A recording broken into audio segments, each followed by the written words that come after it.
In the past, I've discussed why I'm not too big of a fan of trailer reactions, and why I like to avoid too many trailer analyses before playing a game. But what if we go the extra mile and avoid trailers and reviews altogether and just play games blindly, unaware of many of the details that publishers share in promotional materials? This was something much more common to do when the information regarding upcoming video games was harder to come by, but now there is no social media that is not ready to tell you all about a game you are planning to obtain. What are the advantages and disadvantages of playing games in this now unorthodox way, putting up a title without a single clue on what to expect? It is a gamble worth making, so you take your chances. First things first, roll the intro.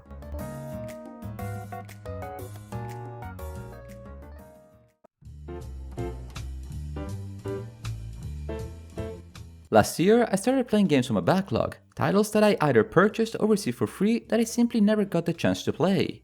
Amongst many, there was a title that intrigued my interest, Deep Silver's Killer is Dead, a game that I obtained well over 7 years ago.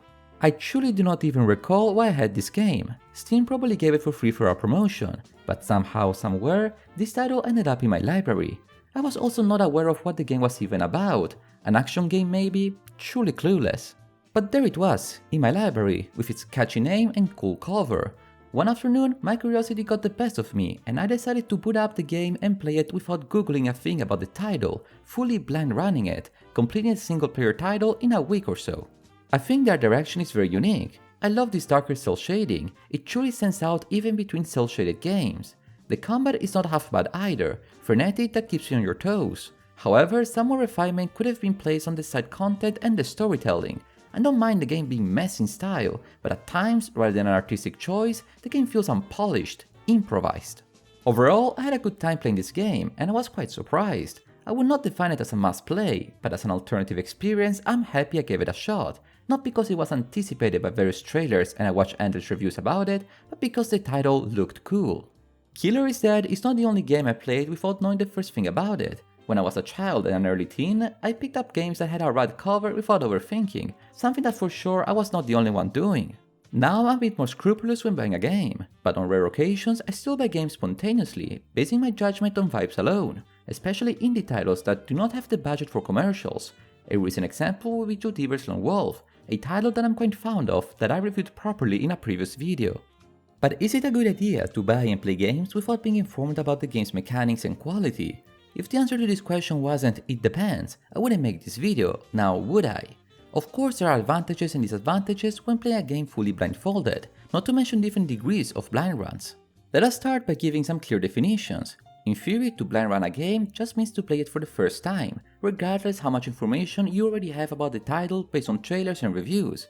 The first time you play a game, you are blind running it, since you're not aware of how levels are structured and what the narration has to offer.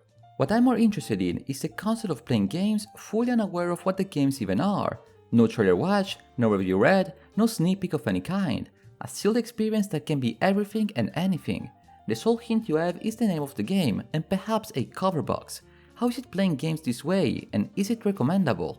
When there are no expectations, neither positive nor negative, the gaming experience in the first hours of gameplay changes frenetically, since it is constantly adjusted based on the new information acquired. You as the player do not truly know what to expect, and thus extrapolate whatever you can from the first impressions you have of the game. In other words, since you know very little about the game, you're more shocked and surprised by various elements present in the game. When I played Mario Kart World for the first time at launch, I was fully aware of the new main mechanic of the intermediate tracks, so even if I remain impressed on how well they were used, I was not surprised when I saw them in game. Of course, contrary to what a chancellor would claim, not every surprise is a welcomed one, and being prepared for some game shortcomings can help to tackle them with greater care. I was well aware of Star Fox Zero's awkward controls when I played the title for the first time, and thus I was more prepared to go beyond this issue rather than to remain unpleasantly satisfied and abandon the game on the spot. This entails that any surprise within the game's mechanics is enlarged the less the player is aware of it, both in the positive as well as in the negative cases. In either scenario, playing a game blindly does result in a more memorable experience, since surprises are better remembered than a generic met expectations.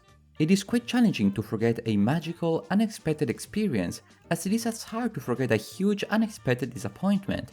You probably have your own tale to tell for both, stories I would love to read. But of course, this high-risk, high-reward strategy only makes sense when the potential loss is minimized. When a game is bought on sales or received for free, the gambit's worst outcome is a simple loss of time. But when we start raising the stakes and buy games for 50, 60, 70 euros at launch, perhaps it is worth it to be more cautious. Now that AAA productions are getting more expensive and lengthening playtime, every year the average player will not buy that many games at full price, if at all, meaning that it is more than reasonable to be cautious when that purchase is made. Furthermore, playing a game that already has a reputation does not mean the player cannot be surprised at all. I was keenly aware of Duke Nukem Forever's infamous reputation, and yet I remain pleasantly surprised to discover the game was actually better than expected. I just wish the same could be true for another game I recently reviewed. And speaking of reviews, how many should you watch before deciding whether or not to buy a game? Some might suggest trying to read as many opinions as possible to get a proper overview of the game's quality, but as I stated earlier, too much information can ruin a bit of the magic of discovering a game, so I would not exaggerate. The problem of always seeking different opinions is that you might be submerged with takes on a game you do not even fully comprehend. Every title has its fans and its detractors, regardless of the game's actual quality, so by that logic, if you always read 10 positive and 10 negative reviews of each title, all games will always appear to be average, mediocre, something that is clearly not the case. That is why I usually watch more reviews of a game after completion rather than before purchase. Since I've experienced all games' mechanics firsthand, I will better understand why some reviewers like them or not with their own argumentations, without being puzzled on why their disagreement. In other words, if you watch too many reviews before playing the game, you might be overwhelmed with opinions on things within a game you still need to experience firsthand. All that prejudice can make the enjoyment of a game less spontaneous and thus less fun. The same applies for trailers, by the way. Building too much hype on promises rather than experiences has only negative consequences to a game's reception.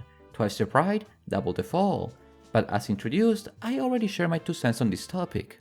Playing games unaware of various heated topics might actually deflate some issues the general public has with the given game. Everybody might have a complaint about a specific aspect of a title, but if you focus less on the heated debate and actually play the game, you might have experienced that such criticism was overblown. Everyone was busy already discrediting Watch Dogs 2 at launch, since it was a direct sequel to the first title that flopped, and yet when I played the sequel without expectations, I found myself a very well crafted experience, one that deserved much more credit than it got. So how much knowledge of a game should you have before purchase? For the average game, I would say not too much and not too little. I can't quantify the number of trailers and reviews is the sweet spot, you have to trust your own guts on this one. As a rule of thumb, the cheaper the game is, the less you need to be informed. On rare occasions, I do suggest to play games with little to no knowledge, to trust your imagination and your luck and play some games spontaneously, blindfolded. Not every game has to be hyped for months, some deserve to be discovered in order to be enjoyed. I would have probably never bought nor care about Killer is Dead if it was not already in my library, and yet I'm very pleased to have completed this forgotten title. A gambit may not be a guarantor, but the thrill does improve the player experience. Games are not a mortgage investment plan. Do not make the mistake to overthink every game you will play, or else you might lose the will to be surprised, to blind run towards an unforgettable experience.